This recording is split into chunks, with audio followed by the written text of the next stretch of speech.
Boa noite, amigos do QG do Enem, amigos da Rede Pense e da Rede Elite também. Estamos aqui mais uma vez ao vivo para fazer mais um QG Debate. E hoje com um tema muito importante para o seu vestibular, um tema muito importante para o Enem, um tema atual, e nós falaremos diretamente sobre os conflitos no Oriente Médio. Trabalharemos isso aqui pelas questões histórica e geográfica. Agora, a gente vai apresentar aqui os professores que vão colaborar com essas nossas reflexões. Na parte de história, a gente vai falar um pouquinho aqui com o professor Marcelo Tavares, tá? E falaremos também na parte geográfica com o professor Aquiles Lemos, tá?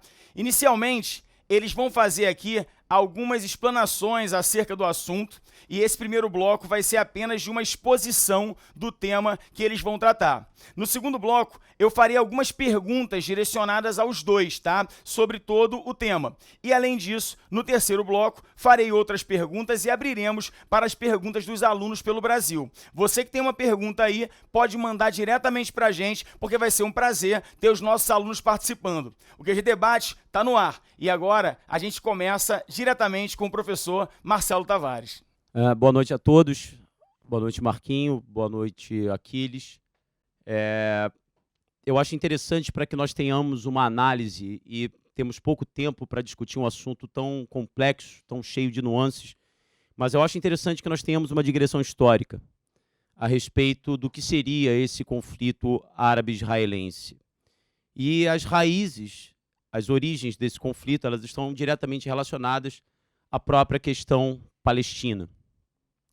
Eu vou até pedir para que o Marquinho me ajude aqui na análise do mapa. Vocês vão dar uma olhadinha no mapa para que vocês possam acompanhar aquilo que eu vou trabalhar com vocês. Está vendo? Aquilo que o Marquinho está marcando, aquilo que o Marquinho marca, seria a região da Palestina. A região da Palestina, em tempos bíblicos, ela é ocupada pelo povo judeu. No ano 70 da nossa era, os judeus são expulsos dessa região pelo Império Romano. E aí tem início aquilo que os judeus chamam da diáspora judaica. Eles vão se espalhar por regiões tanto da Ásia e também da Europa. Surgem grupos como os judeus askenazes, os judeus sefarditas. Eles saem dessa região da Palestina. Com o passar do tempo, a expulsão aconteceu no ano 70 da nossa era, portanto, ainda no século I depois de Cristo. Com o passar do tempo, houve um outro processo que começa a partir da região de Meca, contexto do século VII, que seria a expansão islâmica. E a expansão islâmica, os fiéis seguidores de Maomé, os fiéis seguidores de Alá, eles começam um processo de expansão saindo ali da Península Arábica, passando pela Palestina e varrendo todo o norte da África até chegar à Península Ibérica, onde ficariam pelo menos até o contexto do século XV.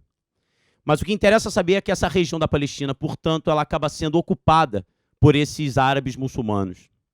A ocupação árabe muçulmana, ela se mantém, e por volta do século XIII, perceba que eu estou avançando na minha análise, por volta do século XIII tem início nessas áreas ocupadas pela expansão islâmica aquilo que se tornaria o Império Turco-Otomano. O Império Turco-Otomano nada mais é do que uma unificação política dessas áreas que sofreram a expansão islâmica que vinha desde o século VII. Então eu gosto de passar para os alunos o seguinte: lar nacional judeu até o ano 70, diáspora judaica, expansão islâmica. A partir do século XIII, a expansão islâmica, as áreas sob a ocupação islâmica acabam se tornando um império centralizado, que vai ser o Império Turco-Otomano. O Império Turco-Otomano vai ter o seu auge a partir do século XV, e o Império Turco-Otomano, na verdade, vai durar até o século XX. Mas no final do século XIX, sob a orientação de um jornalista austríaco chamado Theodor Herzl, há o início de um movimento que ficou conhecido como sionismo. Theodor Herzl conclamava os judeus a voltarem para o seu lar nacional. Claro que Herzl se aproveitava naquele momento de um contexto em que os judeus começaram a garantir determinados direitos políticos. Vocês sabem que os judeus não tinham, por exemplo, direito à cidadania, direito à propriedade até a Revolução Francesa, até a Constituição de 1791.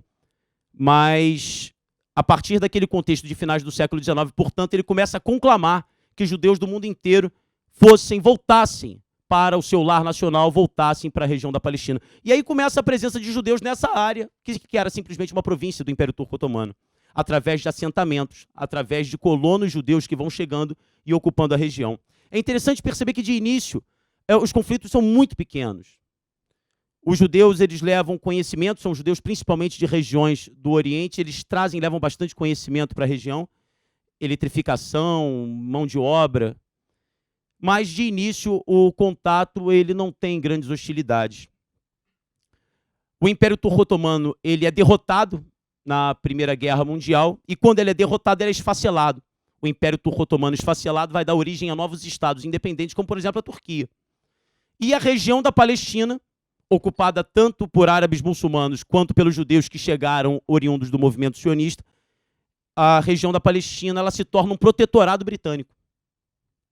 E fica sendo um protetorado britânico até depois da Segunda Guerra Mundial. A experiência do Holocausto judeu depois da Segunda Guerra Mundial, isso sem dúvida sensibiliza a opinião internacional e reforça a demanda dos judeus da constituição de um Estado, de um lar nacional judeu na região da Palestina. A Inglaterra ela não tem condições de segurar as demandas e as pressões envolvendo esse ponto, e os ingleses entregam a Palestina, que era o seu mandato, o seu protetorado, entregam a região da Palestina para a ONU.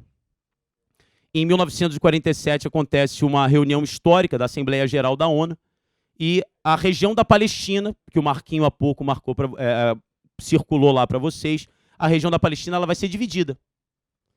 A ONU determina o que seria a porção por parte dos judeus e o que seria a porção por parte dos árabes. E os judeus, orientados por Ben-Gurion, tinham uma visão muito pragmática naquele momento. A ideia deles é: nós precisamos da constituição do nosso Estado. Depois nós pensamos em fronteiras. E nessa postura pragmática de depois pensar em fronteiras, mas primeiro garantir a Constituição, os judeus aceitam a proposta de divisão. Os árabes palestinos, eles não aceitam, consideram a divisão injusta.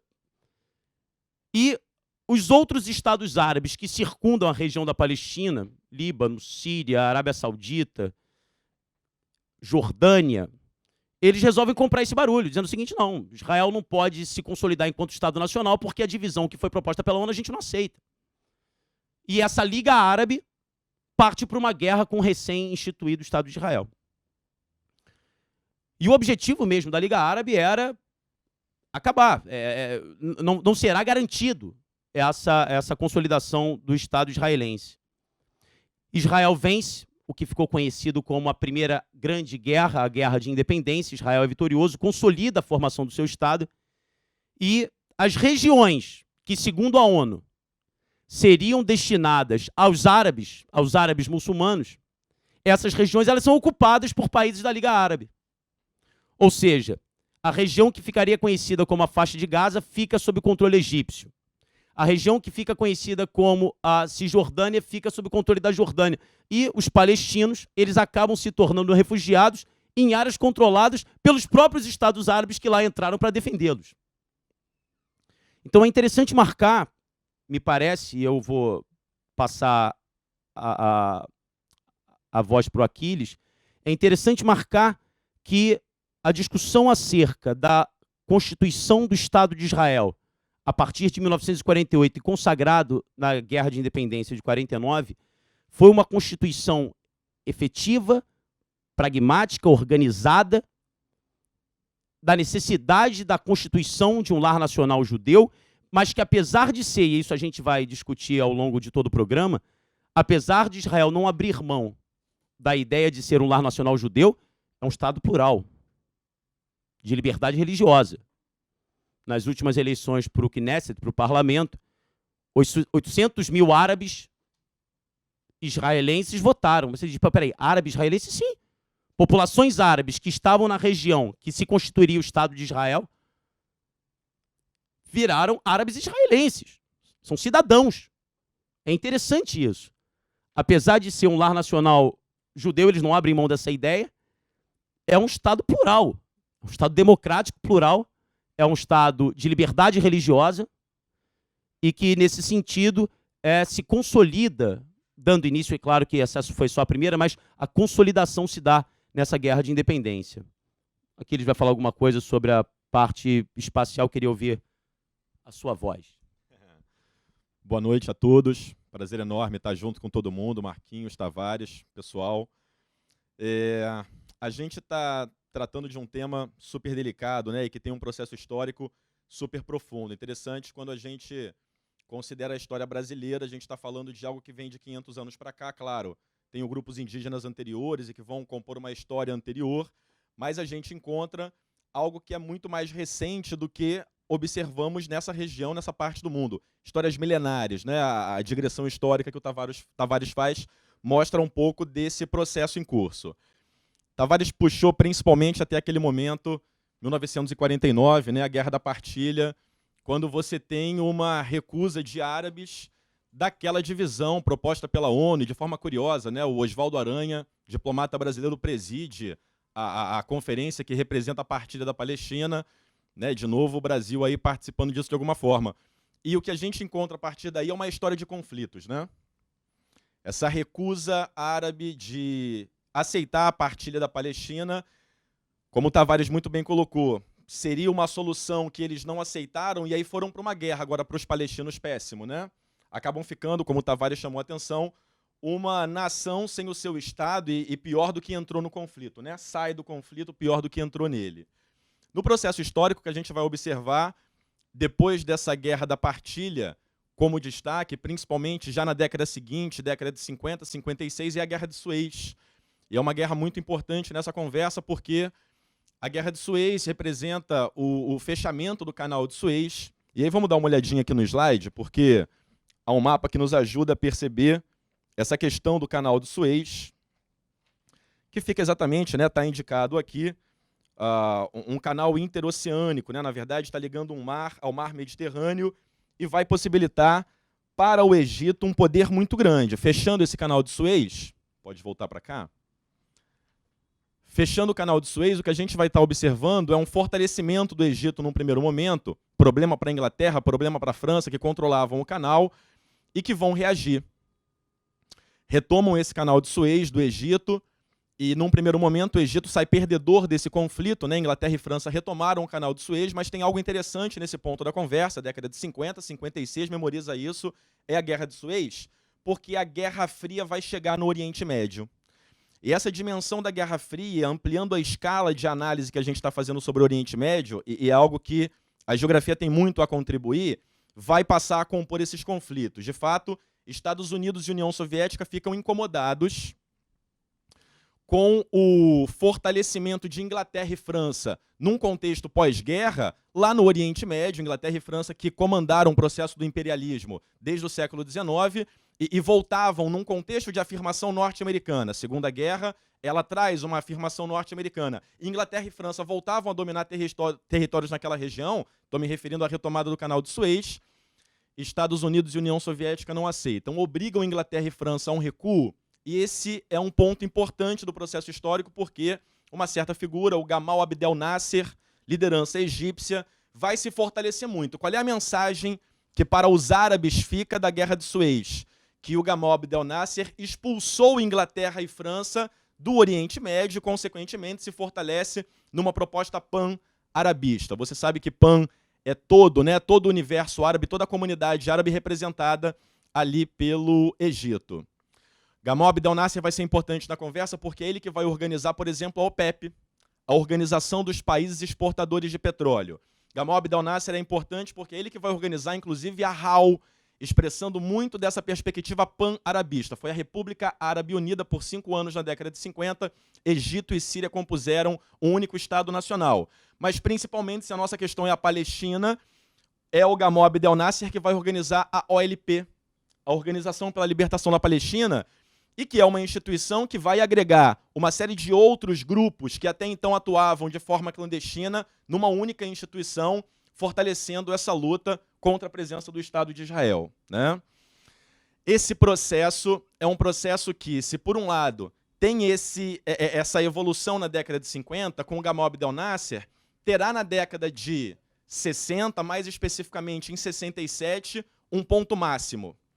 Não é por acaso que numa interpretação cartográfica da questão palestina, e é assim que a gente trabalha o tema principalmente no vestibular, o ano de 67 é um ano-chave, porque é o máximo da dominação territorial de Israel sobre as áreas árabes. Israel domina, em 67, a Península do Sinai, território egípcio, domina a faixa de Gaza, também dominada pelo Egito naquele contexto, né, por causa da guerra anterior, da partilha, onde palestinos ficaram sem o seu próprio território na faixa de Gaza, domina a Cisjordânia, outro território que faz fronteira com a Jordânia, também de maioria palestina, e domina, é muito importante nessa conversa, as colinas de Golã, que são o sul da Síria. Só o sul da Síria parece pouca coisa. E aí é interessante o olhar estratégico sobre o espaço. O sul da Síria, colinas de Golã e a nascente do Rio Jordão. Pois o Rio Jordão é o rio que vai descendo as colinas e passa por Israel, pela Cisjordânia, passa pela Jordânia. Então você tem uma série de grupos que dependem daquela água.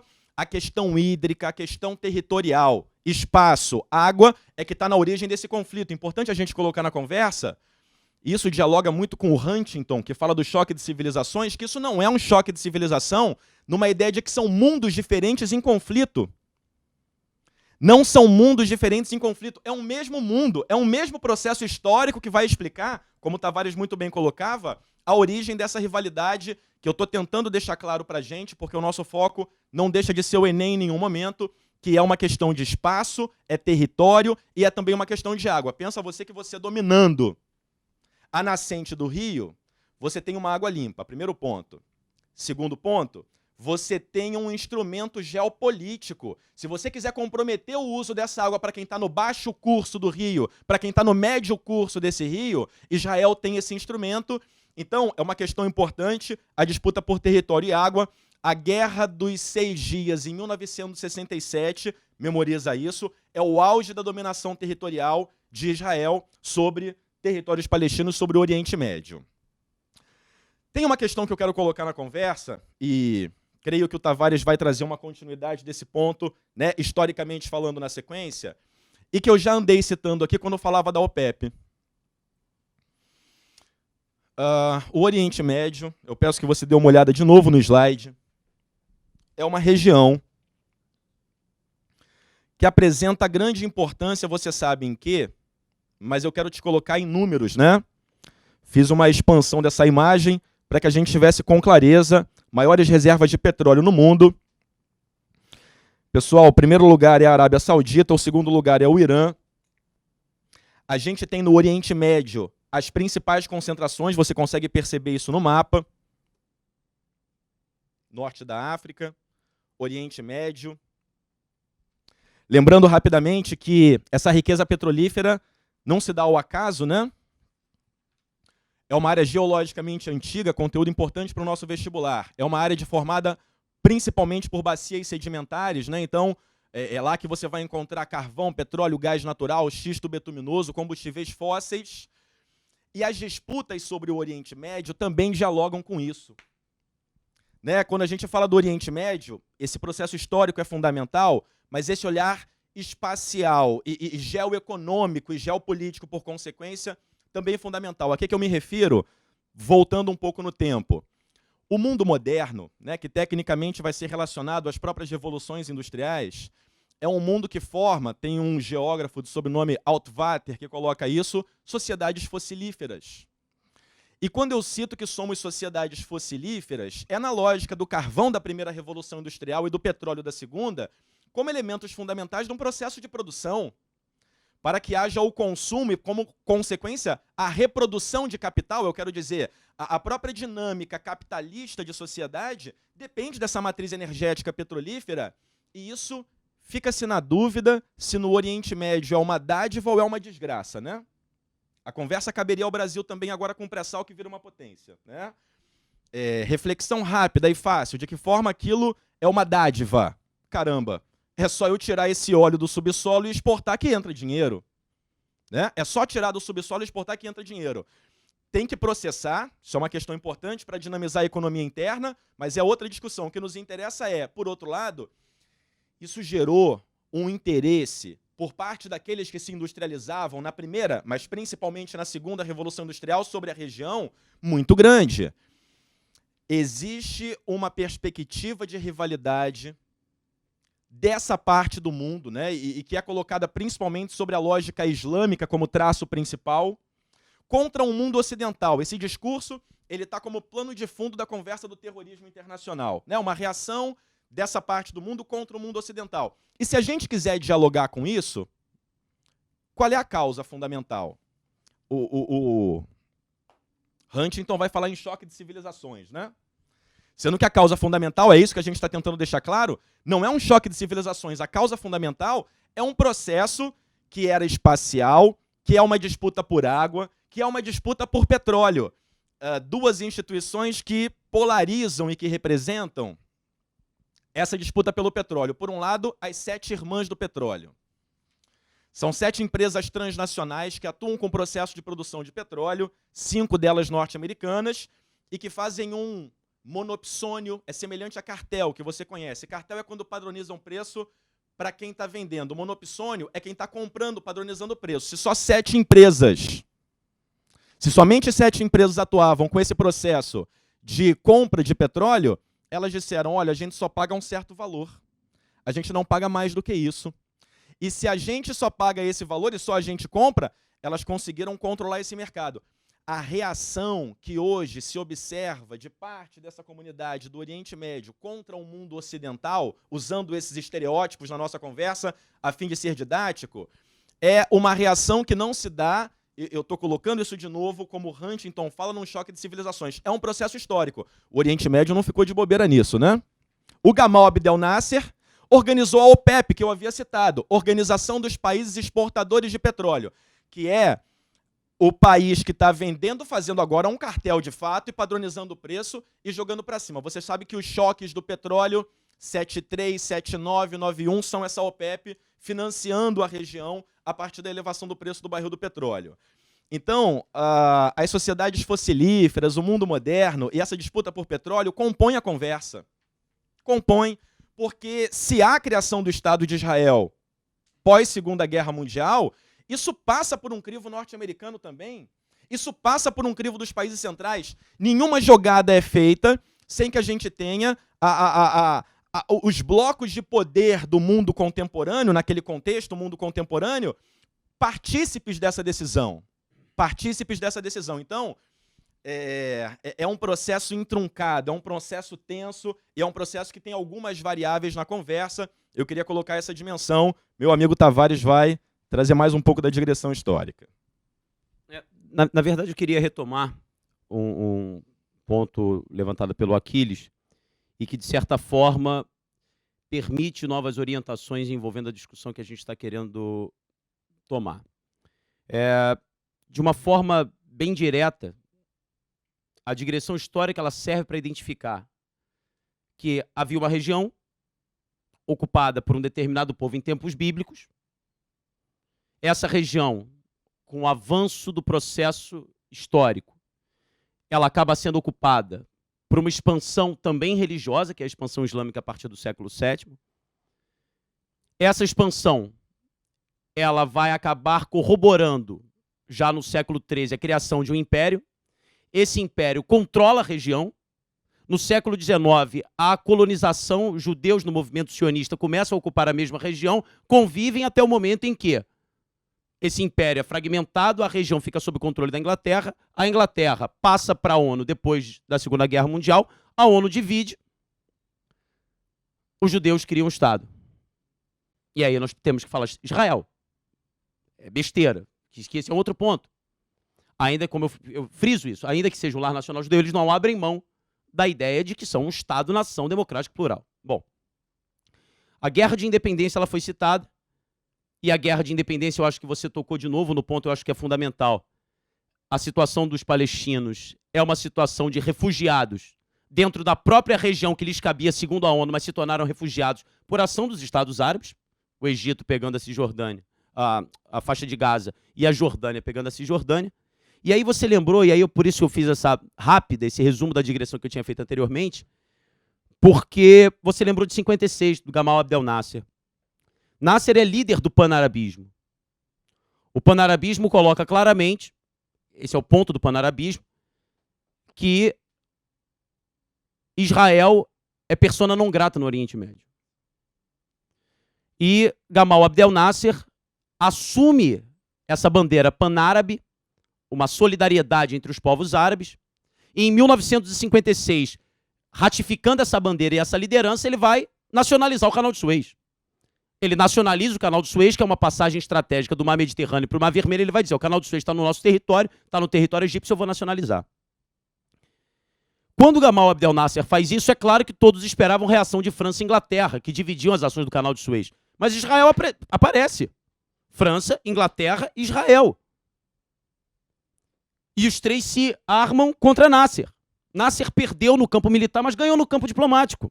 E aí esse é o ponto que o Aquiles levantou, que eu queria retomar. Nós precisamos muito relativizar algumas ideias que de alguma forma decantam de maneira natural. Estados Unidos e União Soviética apoiaram Nasser. Os Estados Unidos foram contra Israel. Aquiles lembrou muito bem, tudo bem, dentro do clima da Guerra Fria, dentro da ideia de enfraquecer o velho imperialismo franco-britânico do século XIX, mas os americanos apoiaram Israel. Os americanos apoiaram Nasser contra Israel. E isso quebra determinados focos que se tradicionalizaram e faz com que nós tenhamos que relativizar vários pontos. Mas, enfim, Nasser se tornou campeão do panarabismo, vence França, vence Inglaterra, vence Israel. E aí a ONU manda soldados, inclusive soldados brasileiros vão vestir o capacete azul da ONU, e vai todo mundo para a Península do Sinai para garantir proteção à nacionalização do Canal de Suez. Em meados da década de 60, Nasser manda a ONU embora da Península do Sinai. E daqui a pouco o Marquinhos vai mostrar o slide para vocês. Mostra lá, Marquinhos. Mostra lá. Passa lá. O Marquinhos vai mostrar o slide para vocês. Marquinhos, vou ficar até do seu lado. Passa aí. Olha só.